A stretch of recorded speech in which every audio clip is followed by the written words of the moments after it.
Salut Frédéric, comment ça va? Bonjour, oui, ça va très bien, merci. Est-ce que tu peux te présenter? Je suis Frédéric Trudeau. Je suis déménagé à Gatineau pour occuper un poste comme interprète LSQ français au bureau de la traduction. Je suis à ma 28e année comme interprète en langue des signes québécoise français. J'ai une formation en interprétation, donc un certificat en interprétation visuelle de l'UQAM. J'enseigne aussi, je suis chargé de cours au programme de la majeure maintenant à l'Université du Québec à Montréal. J'ai commencé très jeune en interprétation pour la bonne raison que mes parents sont sourds. Alors, j'ai appris la langue des signes très, très, très, très jeune. Et c'est quoi ta langue maternelle, toi? Ben, premièrement, il faut comprendre que les langues des signes, ce sont des langues à part entière, ce sont des langues complètes, ce sont des langues naturelles. Quand moi je suis né, je suis grandi, j'avais quand même, les gens parlaient autour de moi. J'étais pas dans un environnement qui communiquait uniquement en langue des signes québécoises. Et aujourd'hui, ben, j'aurais tendance à dire que je suis bilingue, donc j'ai deux langues maternelles. Donc, j'ai vraiment la langue des signes québécoise et le français. Si on m'avait posé la même question il y a 20, 25 ans, je t'aurais pas répondu que la langue des signes québécoise était une de mes deux langues maternelles. Et c'est quoi les paramètres corporels utilisés pour communiquer dans la langue des signes?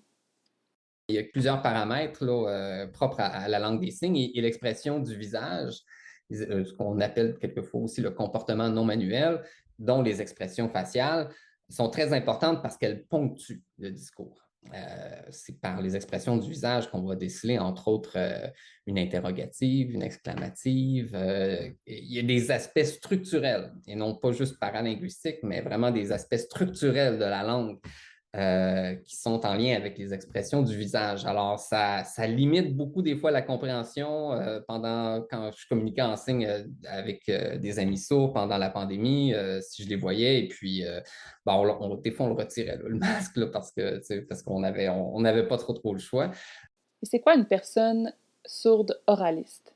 Une personne sourde oraliste, essentiellement, c'est une personne qui a eu une éducation basée sur la lecture labiale, donc lire sur les lèvres, pour qui l'éducation a fortement été axée à l'expression par la parole et non pas l'expression par les signes.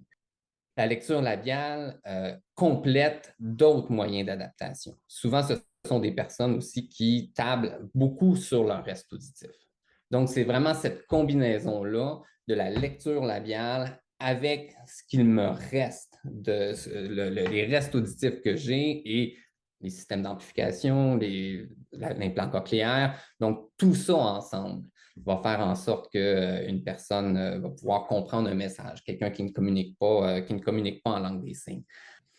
La lecture sur les lèvres ne peut à elle seule assurer une compréhension claire. Il y a trop de sosies labiaux. L'exemple le plus frappant, c'est bon, le ment, le bœuf et le p. Donc, le moule, boule, poule. Il n'y a aucun moyen de discriminer sur les lèvres la différence entre ces trois sons-là. Alors, c'est toujours le contexte qui va le donner. Si je sens qu'il peut y avoir une ambiguïté sur mes lèvres par rapport au son, je vais peut-être comme dessiner la lettre dans l'espace ou même les personnes sourdes oralistes, même si elles ne communiquent pas en langue des signes, souvent elles connaissent quand même l'alphabet manuel. Alors, je vais peut-être faire le M de l'alphabet manuel en signe à la personne, là. Est-ce qu'il y a plusieurs langues des signes dans le monde? Il n'existe pas une langue des signes, mais il existe des langues signées ou des langues des signes. On pourrait dire à peu près que chaque communauté nationale a sa propre langue des signes. En langue des signes espagnole, langue des signes mexicaine, langue des signes française, langue des signes québécoise, langue des signes américaine, le British Sign Language. Donc, ce sont tous des langues des signes qui sont variées, qui sont diversifiées en fonction de chaque région. Mais linguistiquement, grammaticalement, ce sont des langues très, très, très différentes.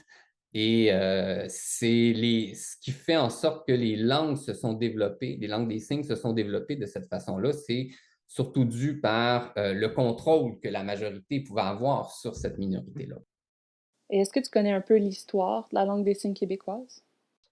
Au Québec, la langue des signes québécoise elle est née de l'interaction des personnes sourdes entre elles parce qu'elles ont, entre autres, été institutionnalisées. Donc, le fait de rassembler autant de personnes sourdes ensemble, et donc des personnes sourdes qui communiquaient entre elles de façon naturelle en langue des signes, même si le système d'éducation dans lequel on les mettait avait pour objectif non pas de développer la langue des signes entre elles, mais au contraire, souvent de les éduquer à comprendre le français, à lire sur les lèvres. C'était l'éducation formelle qui était donnée à ces personnes-là, à ces personnes sourdes-là. Elles communiquaient d'une façon avec laquelle elles étaient à l'aise. C'est ce qui est devenu finalement quelque part la langue des signes québécoise. Une langue, pour qu'elle puisse se développer, elle doit être échangée par une communauté. Quelquefois, il y a plusieurs signes différents pour référer au même concept qui sont utilisés par différents membres de la communauté, mais il y a des jeux de pouvoir aussi qui amènent que finalement, bien, OK, bon, ben, c'est tel signifiant qui est adopté pour référer à un concept et finalement, ben, la langue se normalise avec le temps de cette façon-là. La langue des signes québécoise est utilisée, on pourrait dire, au Canada français, parce que c'est la même langue des signes québécoise qui est utilisée dans l'Ontario français et même au Nouveau-Brunswick, dans les régions acadiennes francophones. C'est parce que c'était des personnes sourdes qui étaient institutionnalisées tout au même endroit. On ne faisait pas, si tu étais un enfant sourd d'une famille franco-ontarienne, tu étais probablement allé à Montréal. Mais ces personnes-là ramenaient dans leur région ensuite les conventions. Puis dans le reste du Canada, il y a donc la langue des signes américaine, qui est, je te dirais, l'autre langue majoritaire et qui est la même langue qui est utilisée aussi aux États-Unis. Naturellement, il y a des régionalismes, mais ça demeure quand même la même langue dans tout le reste du Canada et aux États-Unis. La langue des signes françaises a joué un grand rôle dans le développement autant de la langue des signes américaine que de la langue des signes québécoise. Mais la langue des signes américaine demeure beaucoup plus proche de la langue des signes québécoise parce que c'est des langues qui ont été beaucoup plus en contact. Donc, elles ont quelque part un tronc commun. On pourrait dire, sur le plan lexical, près d'une vingtaine de pourcents, sur 20 à 25 sur les termes les plus utilisés. Est-ce que la langue a évolué avec le temps? Les langues des signes évoluent très rapidement. Très, très, très rapidement. Premièrement, ben, c'est une langue qui ne s'écrit pas. L'écrit, à quelque part, contribue à figer une langue, hein, du moins à contribuer à une certaine stabilité de la langue. C'est parce qu'on a des références d'une époque, donc on peut les utiliser à travers le temps. Les langues des signes ne s'écrivent pas. Le fait qu'elles ne s'écrivent pas, ça fait en sorte aussi que les conventions linguistiques changent assez souvent. Pas pour les termes de base, mais pour des termes techniques. Alors, des fois, ben, il peut y avoir certains signes qui étaient adoptés à une certaine époque qui faisaient peut-être, je pense à des termes, par exemple, nationaux comme chinois, africain, qui faisaient référence à des aspects physiques qui passeraient moins bien aujourd'hui. On va s'entendre, chinois, c'est moi, quand je l'ai appris toujours comme ça quand j'étais jeune, je veux dire, c'est peut-être se brider les yeux avec les mains. Ça, c'est chinois. C'est bon, maintenant, si je ne le ferai plus de cette façon-là. Mais c'était comme ça que c'était fait dans la communauté sourde. Alors, de plus en plus aussi, la communauté sourde adapte ses signes parce qu'elle a bien compris que on ne va pas commencer à se brider les yeux en parlant toujours des Chinois. Donc, il y a de nouveaux signes qui font référence à des vêtements plus traditionnels des Chinois. Mais c'est ça, la langue évolue beaucoup, évolue rapidement. Il y a combien de personnes qui utilisent la langue des signes au Québec? Souvent, on entend une statistique, on dit qu'une personne sur 10 souffre de déficience auditive. Okay? Donc, un problème de surdité. Ceci étant dit, il n'y a pas une personne sur 10 qui communique en langue des signes. Le chiffre qu'on peut sortir à peu près, c'est qu'une personne sur 100 de C, une sur 10, donc une personne sur 1000. Donc, si on prend le 10% là, de personnes qui ont une surdité, on pourrait dire, si on prend le 1 sur 10 de toute la population, ben, ce 10%-là de la population, il y en a une personne sur 100 qui communique en langue des signes. Ce qui fait 1 sur 1000. Dans une population au Québec là, de 8 millions, on peut arriver à un chiffre d'à peu près 8 000 locuteurs à peu près de la langue des signes. il y en a moins qui communiquent en langue des signes aujourd'hui qu'à une époque. C'est intéressant parce que autant que les langues des signes gagnent en notoriété dans la population, il y a de moins en moins de locuteurs dont c'est la langue maternelle et de communication quotidienne. La communauté sourde, pendant longtemps, son principal cheval de revendication, c'est nous ne sommes pas une minorité en situation de handicap. Nous sommes une minorité linguistique et nous désirons avoir un système qui s'adapte à nous en tant que minorité linguistique, qui n'a pas choisi d'être une minorité linguistique, mais qui l'est. Versus de plus en plus où il y a des personnes sourdes pour qui la langue des signes devient comme un outil ou un bagage parmi un ensemble de moyens d'adaptation. Et à quoi ça ressemble la syntaxe comparée au français écrit? Premièrement, la langue des signes, c'est une langue qui s'exprime dans l'espace. En français, on a généralement sujet, verbe, complément, hein, c'est la structure de base. En langue des signes, on irait plus sujet, objet, verbe. Le verbe à la fin. Le principe de base, c'est qu'on dispose des éléments de la phrase dans l'espace et à la fin, on les met en relation. D'où l'idée que le verbe, l'action, est probablement la dernière chose qu'on exprime parce qu'on a besoin que les choses soient placées dans l'espace.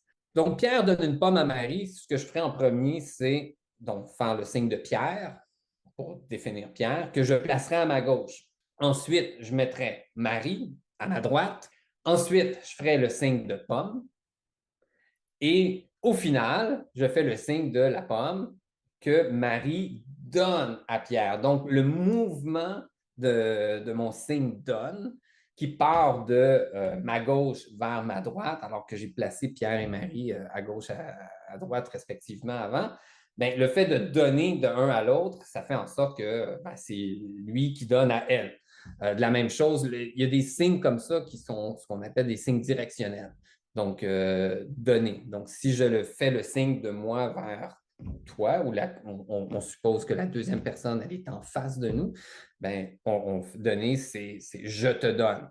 Et si je pars de quelqu'un qui est en face de moi vers la première personne, donc ça, c'est tu me donnes. Naturellement, une langue des signes, ben, la grammaire, c'est beaucoup plus complexe que ça. Et plus on maîtrise la langue, plus on peut s'éloigner de la structure de base. Hein. Plus on maîtrise le français, moins on a besoin de faire sujet, verbe, complément pour chaque phrase. On peut les complexifier.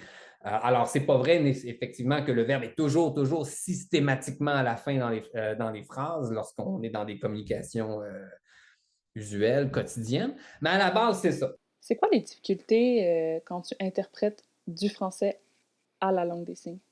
La question des équivalences. Mais en même temps, c'est une question qui est super, super intéressante et ça rend aussi notre travail très intéressant et particulier en interprétation en langue des signes. C'est qu'effectivement, il n'y a pas des équivalences pour tous les concepts qui sont exprimés